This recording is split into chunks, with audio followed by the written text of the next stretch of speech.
uhakika tu wa wewe kufunguliwa. Siku ya leo ndio siku yako, sawa? Tunamkumbuka yule mwanamke alitoka damu miaka 12. Lakini alikwenda akamgusa Mungu tu. Yaani sawa na wewe hapa, mimi si ndio nataka kuhudumia. Unasema mimi nikishika tu maana nitakiwa ya vichoni.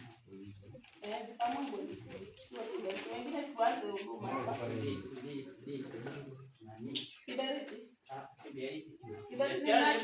Kiberiti. Yeah.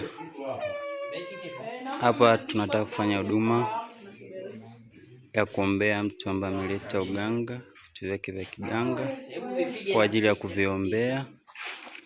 Kwa ushuhudia hivi vitu hapa.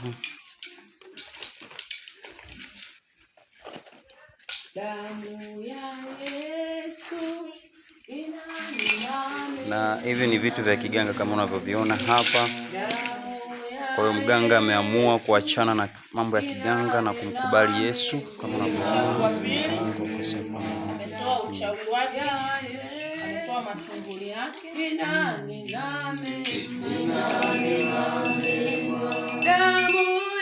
Yesu. Sikia hayo maneno, hii ni uchawi wa pili. Na kama unavyoona yana tutuma nyingine, huyu ni mganga wa pili ambaye ameacha uganga wake. Kwa hiyo tunamwombea, huyu ni mganga wa pili ambaye amekubali kumfuata Yesu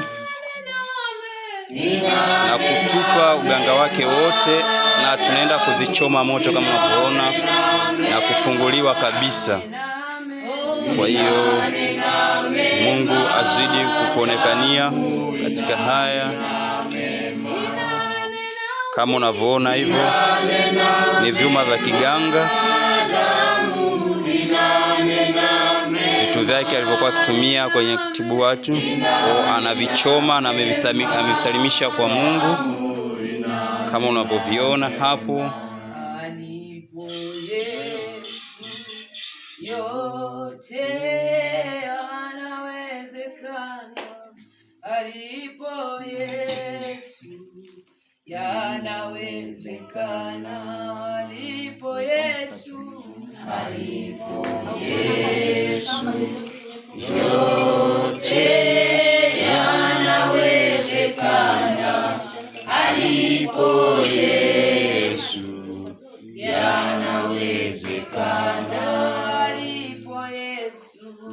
alipo Yesu.